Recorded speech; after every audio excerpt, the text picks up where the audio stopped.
Digimon Con 2024 has come and gone.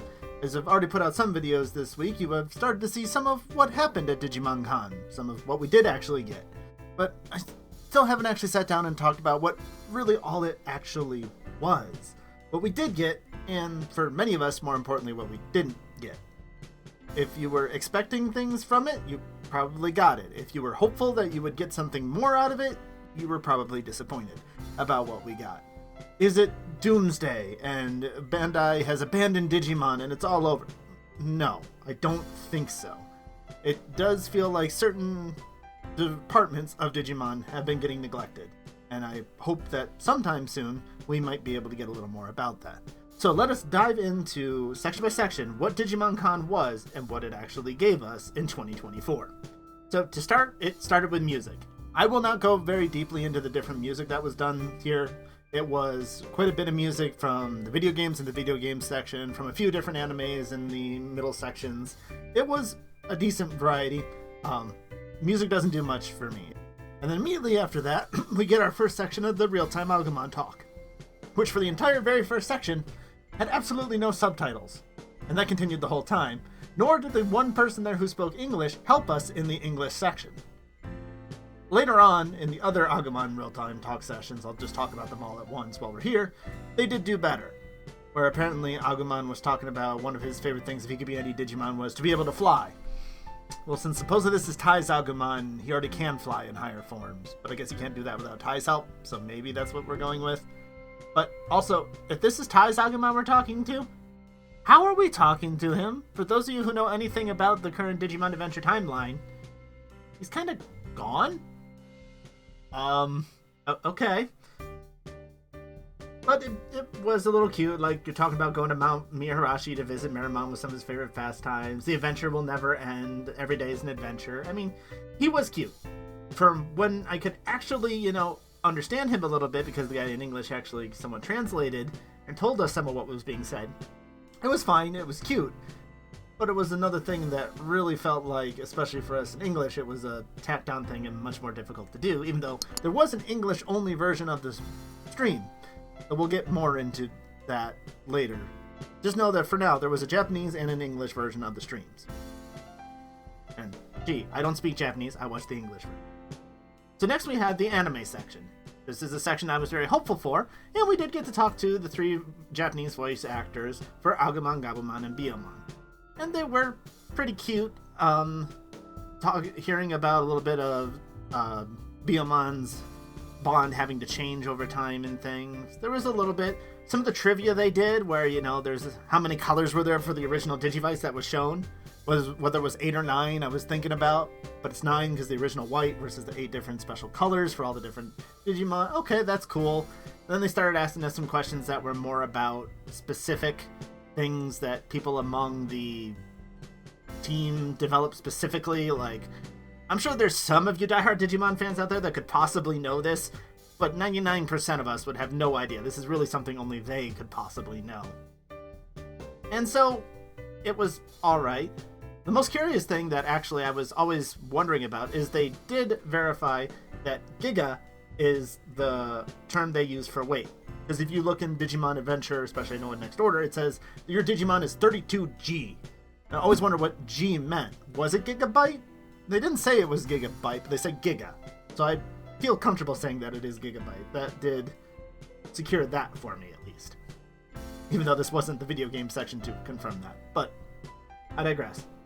After they did that talk, they talked about all of the different merchandising opportunities that will be coming. If you are in Japan, you can go to their in-person events. You want to see more about those, the 25th anniversary things that are coming out to Japan, here's a video I did talking all about them before Digimon Con happened. So this is all stuff we already knew. The one cool thing that we got about the Digimon anime was this trailer montage. I'd call it montage, I suppose, paying respect to the different seasons. But if you were a season past Frontier, starting with Data Squad into Cross Wars, it just sped up and got faster and faster. For the first 4, it was really cool, heartfelt, you got a feeling for them. And then they just sped through the rest, all the way up to the more recent ones. So it really feels like they're feeling like these middle things weren't really all that great.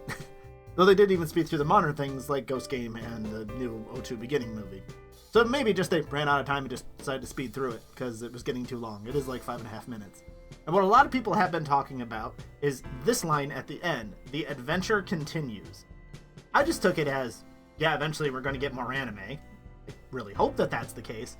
But is it saying that the next installment of it is going to be yet another season of it? Or if somehow you want to do the mental gymnastics to tie Kizuna, last of the beginning, and the epilogue of O2 together, you're going to need one heck of a movie or multiple movies to try and make that make any sense. So maybe that's what they're saying is next? We don't know. It was all fairly left vague. Next we moved on into our video game section. This is where we got the Japanese voice actors for Ken and Davis here.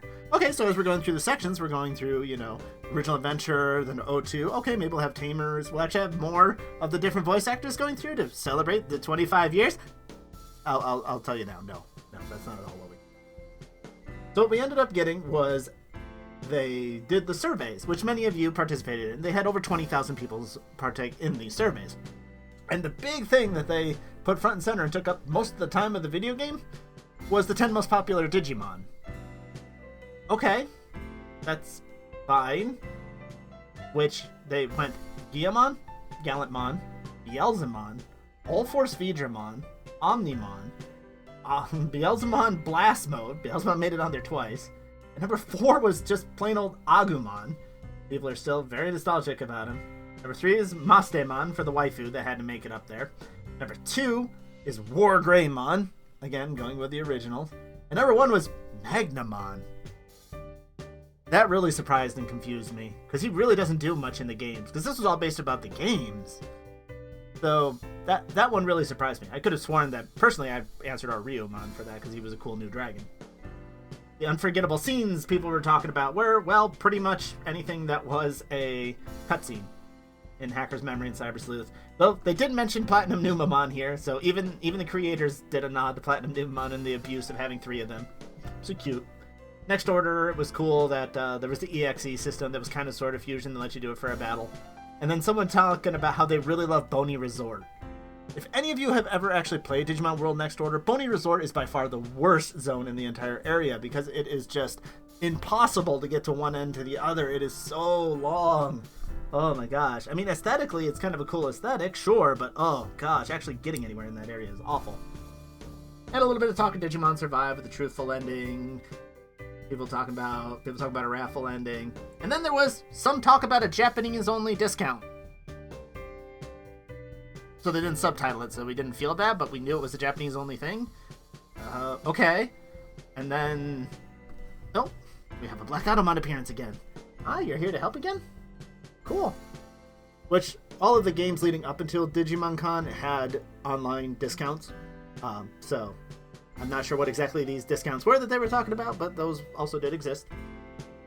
And then they did talk about, hey, what was happening with the new Digimon story game? All right, here we go. You get a big announcement. At least they're going to show us, what the main character looks like. Give us a name for it. Nope. Hey, yes, they are still working on it. Please, thank you for your patience. More information coming soon is all that appears on screen. So maybe that means in April we're getting the end of the fiscal year. They love to do their announcements there. That's what they did for Digimon Survive. On the 22nd, we got the announcement for a release date 2 weeks later. A lot of people seem confident that's going to happen, but we knew so much more about Digimon Survive that we don't know about this new game. So I hope, but I'm not getting my hopes too far up that that's actually what's going to happen. So next we have more music. Seemed like even some of the some of the voice actors were even doing it. So that was cool. And then we finally actually get into some announcements, which I know some of you say it's just a celebration of Digimon. Don't expect announcements and news at Digimon Con. Well, here's where we start to prove that this is a place where they do announcements. They announced the 25th Color Evolution Digivice, which is a lot like old school Digivices, except it's been fully upgraded. There are more to the battles and quests supposedly in here. It is voiced, it is in color, there's background music, You play as one of the Digidestins. There's little LEDs in it that light up with the color of their crests. It's a pedometer, so it tracks your steps, or just as they showed on the con, you can shake it. And in battles, it does seem like you're meant to shake it instead of run really fast in order to make it work. Though, do keep in mind that this thing was very popular. It is already sold out if you go to the Premium Bandai US website. Both the base version and the upgraded version that is in Agumon or Gabumon colors. Which makes me wonder, if these devices light up the colors of the different crests, if you have a blue shell and Mimi's green crest shines through it, that's going to look kind of weird. So, I certainly assume there will be another run of these. We will get more of these that might be coming out. So, we will have to sit around and see. Oh my goodness. I wonder if that went through on the microphone. I know, I'm torturing you by holding and petting you, yes. Also, as part of the releases for the Digivices, they didn't announce it at the same time, but I feel it's pertinent to put it here as well, is the Digital Monster X Asmaria Edition. Why is this called Asmaria? Well, I had to look it up. Asmaria is apparently the artist who came up with a lot of the Digimon X concept. Has been an artist with Digimon for quite a while. And therefore, with this being the X version of Wargreymon and Metal Garurumon, that's why it is their edition. It is far cheaper than the other Digivice. It is much more similar to other digital monster toys that have come out in the past. And the wrapping around it is of Wargreymon and Metal Garurumon, which is cool. I like it if you actually get to look close at it. When I looked at it far away on the actual con, I thought it looked terrible and just random graffiti. But when I actually got a good look at it, it actually looks pretty good. The next we got to a very brief talk about Digimon Seekers, because Digimon Seekers had wrapped up its main story, but we hadn't quite gotten to the epilogue yet, which the epilogue released immediately after Digimon Con was finished. And it was another issue. I did a quick short over here about some of the problems I think about it. Digimon Seekers was made to be a more mature, more adult, kind of grown-up story, and when it came down to the final ending, we got singing Kumbaya, everybody's happy, except maybe for one character who unfortunately I do think is dead. But the people that also should have died, and the bad guy that had a lot of power, didn't do anything with it. But it's left wide open to do more, and it sounds like they do plan on it. There's a raffle that you can win some stickers over on Twitter/X if you want to do that.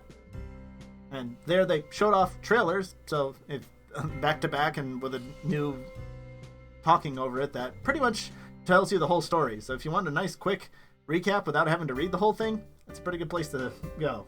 So next we move on to the card game, which again had announcements, had things to talk about, was showing off that it is in 4 languages and available to 50 countries. So this is something that's reaching out to all of us. Ooh, concept. Things coming out of Japan for all of us for Digimon? I don't know, that's unheard of these days. They gave us these survey results just like they did for the Digimon games, where it was the most popular cards, which were mostly waifus for us here in English apparently. There was, which card did you think was coolest? They showed off the most popular decks. I'm not deep enough into the card game to go real deep into it here. This video's already long enough, and I don't know as much about it. I'm sure you can find other Digimon content creators who know a lot more about it. But they also showed off new cards that are coming out this month, with the Dextoro Garurumon because of the tie-in with Seekers, who seems really powerful that you can pretty much blast Digivolve it from, or Ace Digivolve, I'm sure you're already correcting me down in the comments below, it from your trash instead of from your hand, giving it a whole new way of coming into the field and de-Digivolving and destroying some of your opponent's board, seeming like just by it appearing it can wipe your opponent's board. Seems incredibly powerful. And then Professor Ryo Senji is also in there, that also works with Death X Evolution and his stuff like that. And they also showed off the Secret Rare Greymon, which is a nice touch that it is very special art, not just taken from the movie, the original Digimon Adventure pilot episode movie of Greymon and Parrotmon's battle.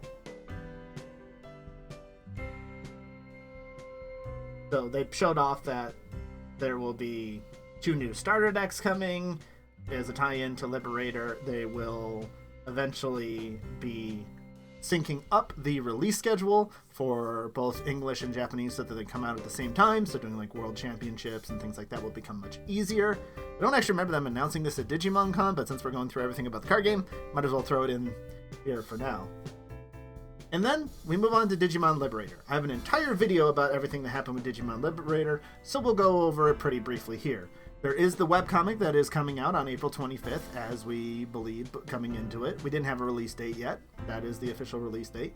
You can go right now onto the Digimon Liberator website and look at the prologue comic that came out. It is a vertical scrolling comic. It looks good so far in the fact that it will be translated into from Japanese into Chinese and English. So it looks pretty good.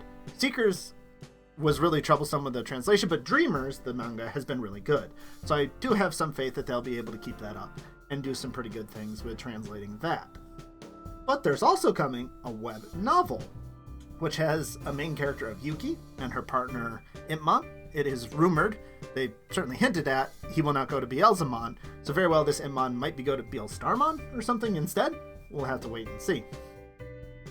And if you haven't already gone out and seen the spoilers, they have put out all of the forms of both Terramon and Shumon, but not the mysterious pink Digimon that is Owen's partner. And in the new trailer, they also showed off all the other cast members, too, in much more detail.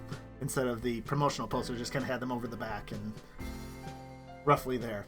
My only guess is that they did that kind of spoilers is because you cannot be competitive in a card game if you don't go to Mega.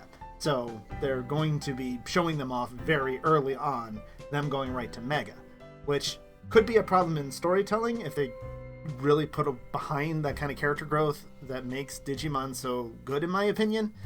So we'll have to see what comes of Liberator. But we have a web novel and a web comic coming, and that's pretty much what you're going to need to look into if you want to find a story in Digimon lately. Or is it? Because Digimon Dreamers Part 2 will be coming out in early April, April 4th. Do keep in mind, though, when this comes out, it is supposedly happening that Part 1 will no longer be available. So right now it's free. Make sure you go out and read Part 1 before it becomes no longer available to you, or you might possibly have to pay to find it. They also talked a bit about the Digimon manga contest. Some of those have started releasing from last year that were the contest of mangas to come out. As far as I have been able to find so far, they're only in Japanese. They have not been translated, so you may have to very well wait till we find some of our wonderful community members that can speak both in order to start helping us translate some of that.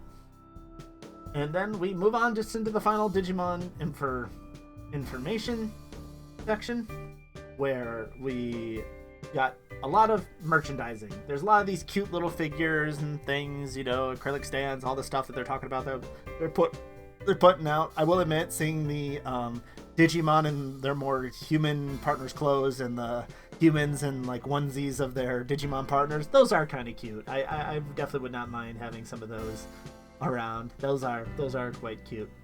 But then the biggest thing that was strange is, since this is Japan and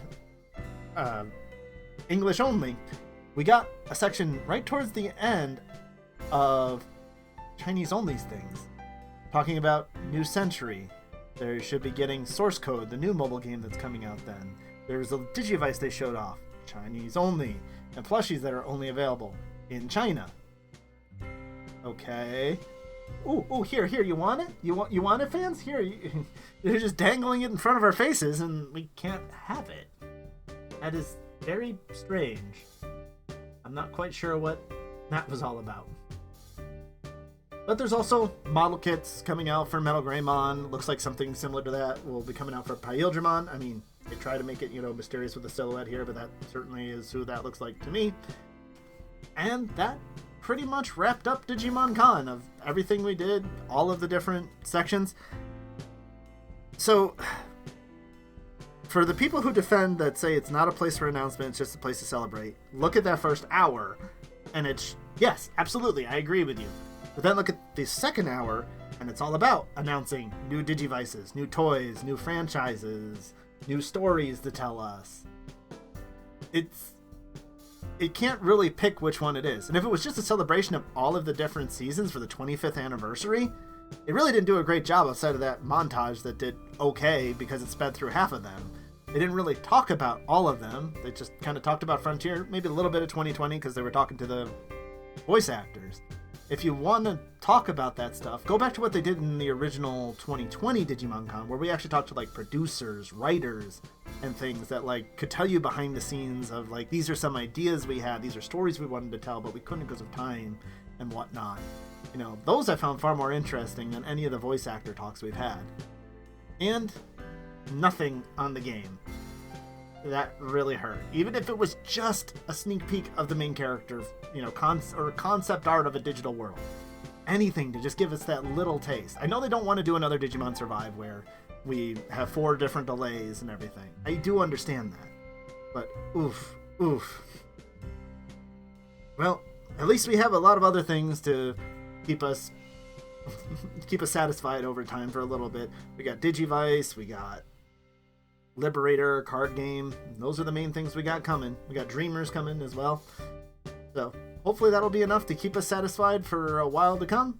And hopefully they will have more announcements coming out outside of Digimon Con. They'll never know why they won't just put them in Digimon Con. It would make more sense to me where you have all those eyes there. But hopefully we'll still have another new announcement to come, whether it's for the anime or the game. Hopefully more is coming. And Bandai, we sold out your Digivice already. We are thirsty for your content. Please give it to us. Thank you all for watching. I hope you enjoyed. Remember to like, comment, subscribe if you want to see more. As always, everyone, remember to be awesome. Until the next one, take care. Bye.